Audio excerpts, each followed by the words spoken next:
புதுச்சேரி சட்டப்பேரவையின்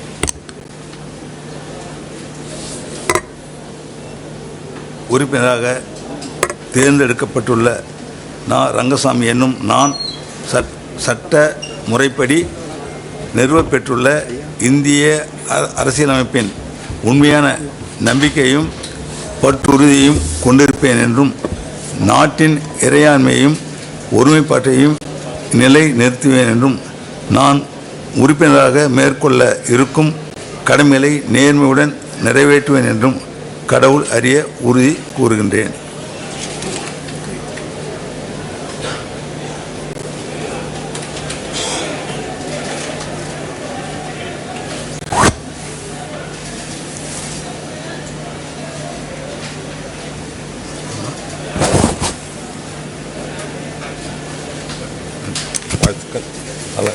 Thank you.